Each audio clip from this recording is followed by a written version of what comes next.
the psyche I was living from before created this illusion that feelings can accumulate,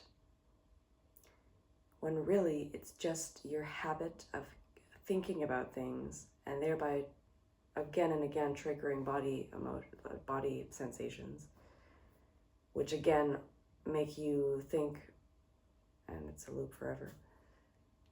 It's that makes you feel like something doesn't go away, when actually you catch yourself in moments where you're like, oh, that issue that I think I always have, that trauma or something, actually does not pervade my existence at every moment.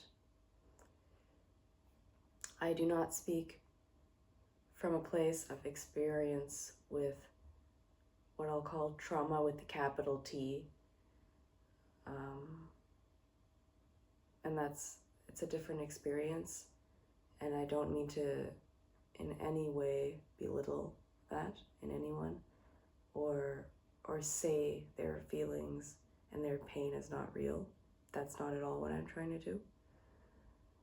Of course, it's very real.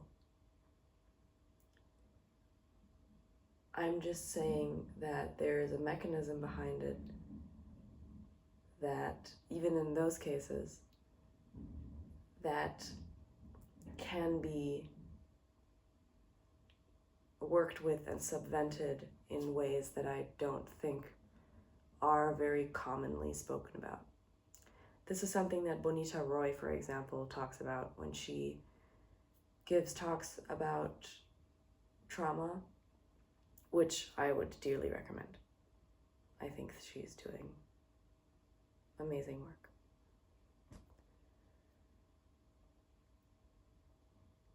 But so I was living from this place where I thought that these things could accumulate, because that's what my model of myself was, of this kind of sticky, crusty creature that doesn't flow and can't let things flow through it either, because it's porous in a way and it knows that, but it's full of this gunk, full of these beliefs, these belief habits that don't allow it to actually be mindful and present and actually let things go. And so, very concretely, not in a fantasy world with weird ideas about enlightenment and stuff like this, it's just insights like this that change the day-to-day experience, where something can happen and there's a momentary response, but it's just not a problem. It doesn't trigger these loops that I can't get out of. It is much easier and more automatic to just stay in the body, to notice, okay, I'm annoyed with this, or like I'm feeling a frustration, but I don't need to give it this power. I don't need to feel like I'm a tiny little me that's being thrown around by this and suffering 1,000 deaths. I can, although I still tag these things, I do still call it a frustration or an annoyance or anger or something. And I say still, not because I think it would make sense or it's likely to completely stop using those words, but I can just notice how my relationship to them now already, to these expressions, has just softened or loosened, so that even though I'm calling it that now, it's more loosely held. it's not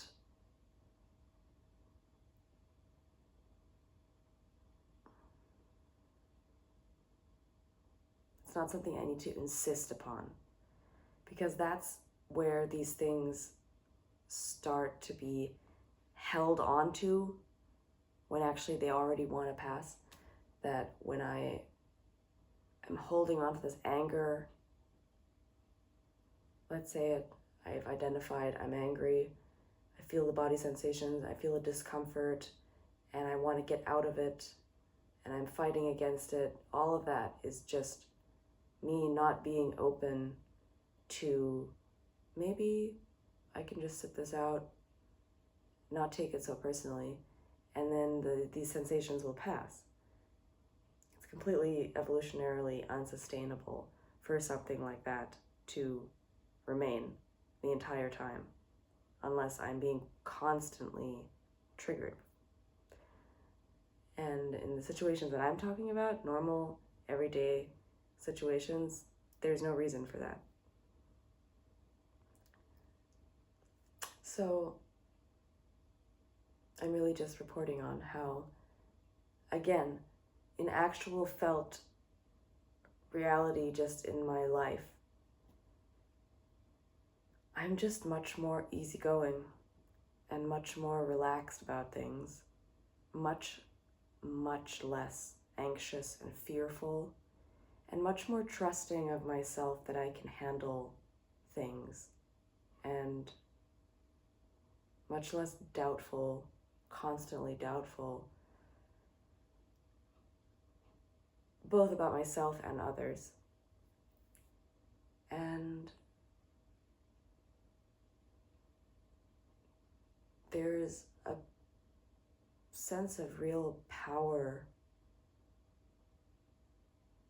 just strength is what I mean, that comes from this, that I could never let unfold before, because I was constantly self-sabotaging and never allowing and freeing up an access to this position. And that's frankly just very nice. It allows for an orientation toward joy and love. It makes for just concretely different decision making. And it's very beautiful. This is also not necessarily tied to non-duality, enlightenment, spirituality, and other such words. These words were important to me, and to a degree still are, to describe this radical shift that happened to me a year ago.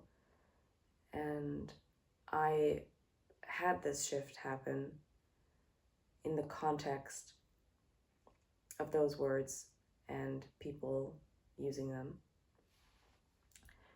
So therefore I used them.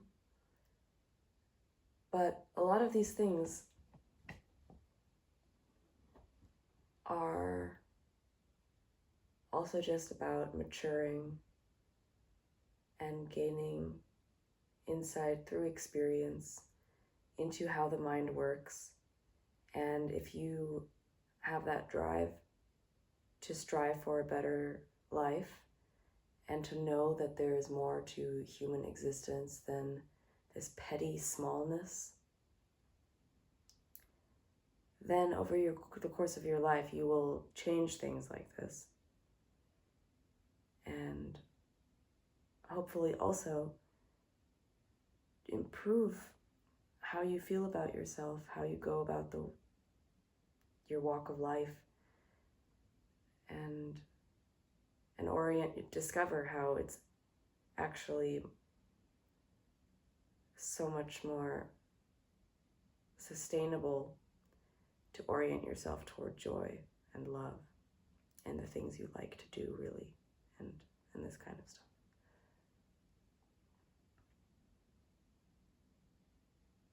It's hard for me to say what this shift means in relation to that.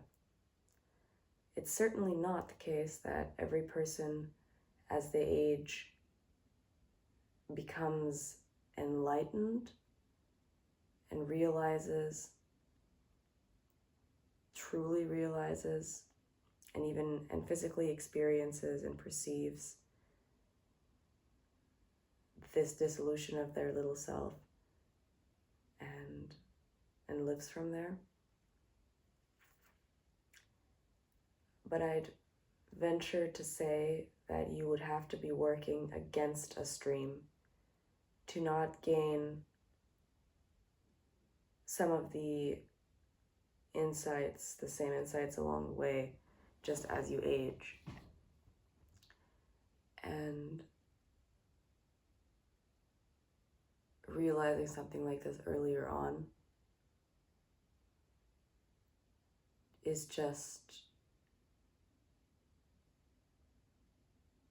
it just makes the process or this thing kind of faster, because that's how it felt, that as soon as this, for example, stream entry happened to me a year ago, it was just on a really deep level always clear what I had to do, even when that meant that it felt like I didn't. But it just really reorganized my priorities and made it actually unbearable for me to continue having certain habits that sabotage my body, mind, and soul. And it just gave an objectivity, let's say, a viewpoint, a bird's eye maybe, from which I could just see this person doing all these things that are not good for her. And from that insight, it was much easier to change because it was necessary, and there was actually no way I could ignore this insight and not do it, not without great violence to myself, because it can't be unknown after it's been seen.